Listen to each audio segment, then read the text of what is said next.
Hello Mustangs, my name is Miss Hartley, and today I'm going to read chapter 3 from the Lemonade War with you. So far Evan and Jesse are having some troubles. They are going to be in the same grade together, and they're not so happy about it. So let's see how chapter 3 pans out. Alright, our word to begin this is joint venture. And a joint venture is a noun that means two or more people joining forces to sell a certain amount of goods or to work on a single project. When the goods are sold or the project is finished, the joint venture ends. Your sister is really... Shut up, said Evan. Huh? Just shut up. She's okay. She just doesn't look... She's okay, so just shut up. Yeah, okay, said Scott, holding up his free hand to show he meant peace. Evan was getting abused on both sides.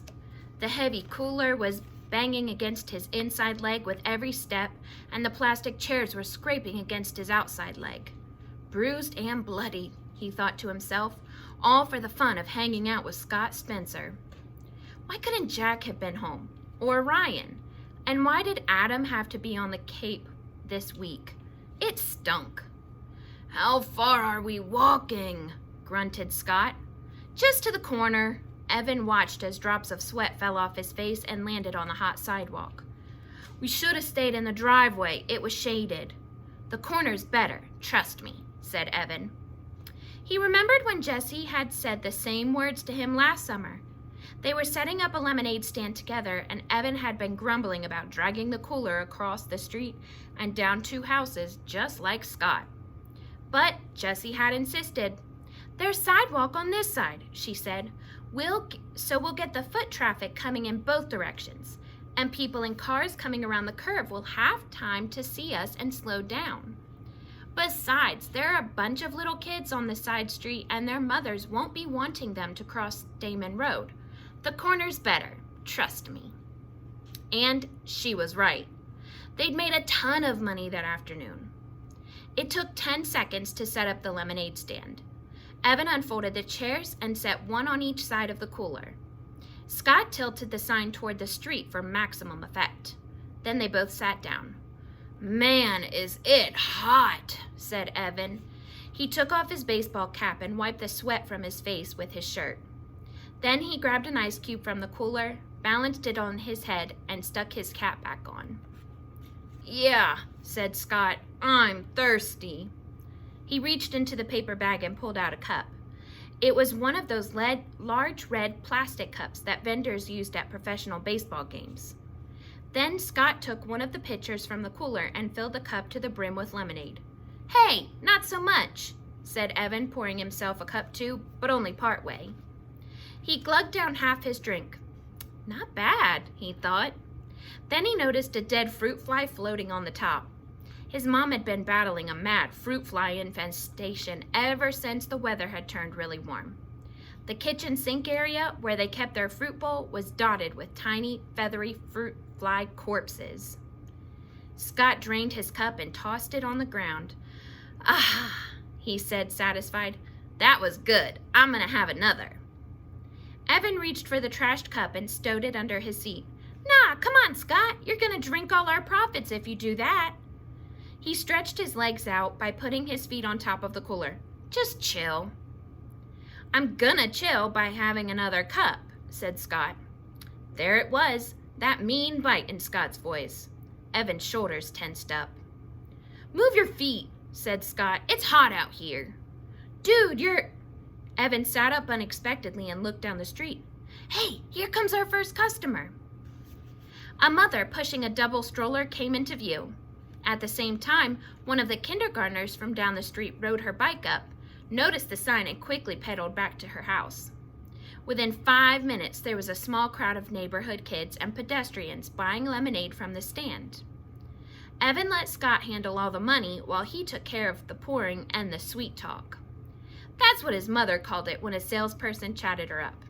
Trust me, she had once told Evan and Jesse, buying something is only half about getting something. The other half is all about the human contact. Mrs. Tresky knew about these things because she was a public relations consultant.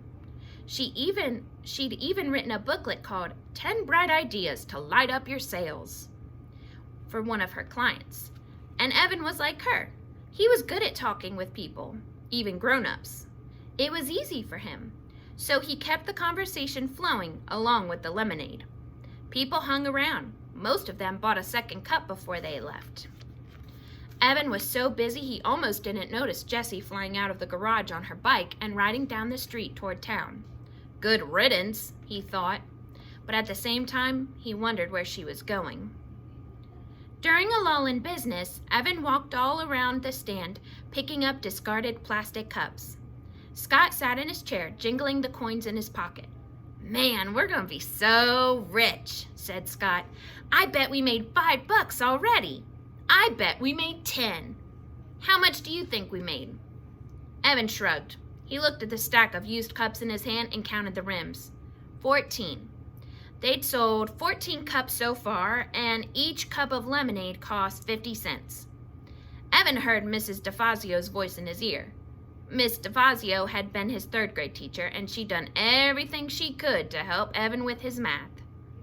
"If 1 cup of lemonade sells for 50 cents, and you sell 14 cups of lemonade, how much money have you made?" Word problems. Evan hated word problems. And this one was impossible anyway. He was pretty sure the right equation was 14 times 50 equals. But how was he supposed to solve that? That was a double-digit multiplication problem. There was no way he could do a problem like that. And besides, some of those 14 people had bought refills but used the same cup. How many? Evan didn't know. Still, he knew they'd made a pretty good amount of money. That estimate was close enough for him. "How much do you think we could make if we sold it all?" asked Scott. "I don't know," said Evan. "Maybe $20? That sounded high even to him, but Evan was an optimist. "Do you really think?" Both boys looked in the cooler. 3 pitchers were empty. They only had half a pitcher left. "You were pouring the cups too full," said Scott. "You should have poured less in each one." "You're the one who brought the huge plastic cups. You could fit a gallon in one of those," said Evan. "Besides, I wasn't going to be chintzy. They're paying a whole $1 for it. They deserve a full cup. And anyway, we can just go home and make more. My mom has cans of lemonade in the freezer." "So go home and make more," said Scott. "Oh, yes, Your Majesty. Oh, High Commander. Your Infiniteness. Why don't you go make it?" "'Cause I'm chillin'," said Scott, leaning back in his chair with a stupid grin on his face. Evan knew he was joking, but this was exactly why he didn't like Scott. He was always thinking of himself, always looking for some way to come out on top. If they were playing knockout, Scott always had to come up with a new rule that helped him win. If they were doing an assignment together, Scott always figured out how to divide it so he had less work to do. The kid was a weasel. No 2 ways about it. But everyone else was out of town. Evan didn't want to spend his day alone, and Jessie was on his poop list, as Mom called it when the dog did something he wasn't supposed to do. Evan might never play with Jessie again. Evan crossed the street and went into the house. He was surprised to find there were no more cans of lemonade in the freezer. Wow, there'd been so many this morning. Luckily, there was a can of grape juice in the freezer and a bottle of ginger ale in the fridge. "It'll work," he thought. "People just want a cold drink. They don't care if it's lemonade." He mixed up the grape juice at the sink. The fruit flies were more out of control than ever, thanks to the lemonade the boys had dribbled on the countertop. Evan swatted a couple, but most of them drifted out of his reach and settled on the fruit bowl. He wished his mother believed him in chemical warfare. But for Mrs. Tresky, it was all natural or nothing. Usually nothing. When he went back outside to the lemonade stand, Evan noticed that the last pitcher was turned upside down on the cooler. "Aw, come on, Scott," he said. "What, it's hot, and you said we could always make more." "Yeah, well, we didn't have as much in the house as I thought. I've got grape juice and ginger ale." I hate ginger ale, Scott said. I wouldn't even give you a penny for it. It turned out a lot of people felt the same way. Business was definitely slower. The day got hotter, and the sun beat down on them so ferociously that it was easy to imagine the sidewalk cracking open and swallowing them whole. Fanning himself, Evan said, "How much money do you really think we could make?" "I don't know," said Scott, pushing his baseball cap down over his eyes. "I mean, on a hot day like this," Evan said, silently adding the words, "or tomorrow. If we sold 8 pitchers of lemonade, what do you think we'd each make?" 8 pitchers? I don't know. Scott shook his head. His baseball cap face wagged back and forth. Too hot for math, and it's summer. Evan pulled the red pen out of his pocket and started to write on the palm of his hand. 8 times 50? Divided by 2? That didn't seem right. Jessie would know. She'd do that math in a second. Evan capped the pen and jammed it into his pocket. "I bet it's a lot," said Evan. "I bet on a hot day like this we could actually make some real money in the lemonade business." "Yeah," said Scott.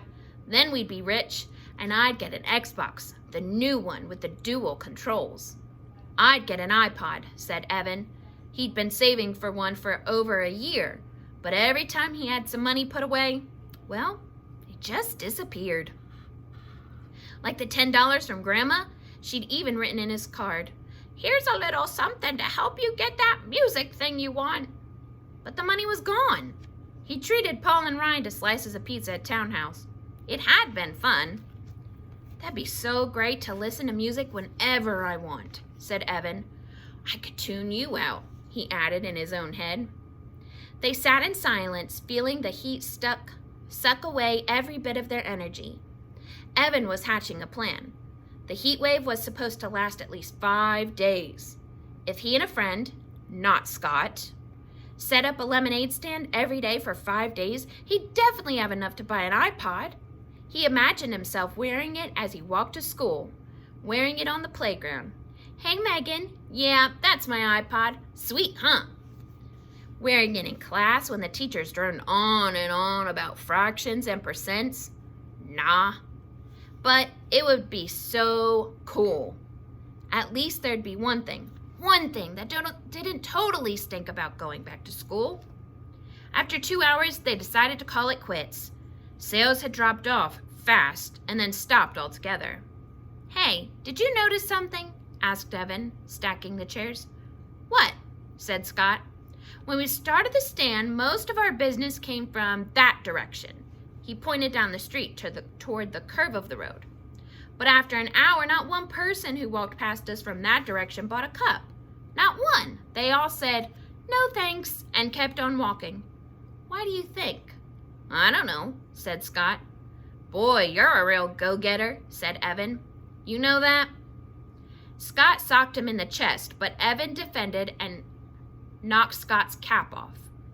While Scott was scrambling for his hat, Evan said, "Just hang here for a minute, okay?" And he set off down the street. As soon as he rounded the curve, he knew why business had fallen off so badly. There was Jessie and Megan Moritari from his class. They were sitting inside a wooden booth, and their sign said it all. Lemonade. Alex Almaraz and Presley Booth come to the office to leave. Presley Booth and Alex Almaraz come to the office to leave. Frosty, delicious, thirst-quenching. Wow, only 50 cents per cup. Here's a little picture of it. Look how pretty. By the looks of it, their business was booming. Evan watched as Jessie accepted a fistful of dollar bills from a mother surrounded by kids. And at that moment, Jessie looked up and saw him. Evan had a weird feeling, like he'd been caught cheating on a test. He wanted to run and hide somewhere. Instead, he froze. What would Jessie do? Evan couldn't believe it. She sneered at him. She cocked her head to the side and gave this little, "I'm so much better than you" smile. And then, she waved her money at his face. She waved it as if to say, "Look how much we've made selling lemonade. Bet you can't beat that." Evan turned on his heel and walked away. Behind him, he could hear Megan Moritari laughing at him, clear as a bell. Oh, sounds like trouble in paradise for Evan and Jesse. Tune in tomorrow and we will see how things go.